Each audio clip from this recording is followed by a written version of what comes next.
On Google Chrome Memory Saver is a feature designed to improve performance deactivating inactivating tabs for free up memory and system resource for other tabs and application on Windows 11 and Mac OS. To enable Memory Saver mode for the tabs on Google Chrome, use this step. Hello guys, and welcome back to my YouTube channel Shaem Tech BD. Today I will discuss how to enable Memory Saver tab on Google Chrome. I have a request. If you are new to channel, please subscribe and stay with us. Open Chrome. Click the horizontal ellipse menu button in the top right corner and click on Settings. Click on Performance. Turn on the Memory Saver toggle switch.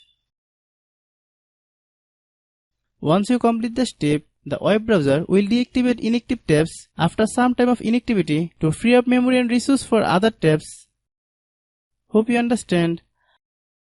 I have a request. If you are new to channel, please subscribe and stay with us. By watching my tutorial for more tech videos, you can subscribe.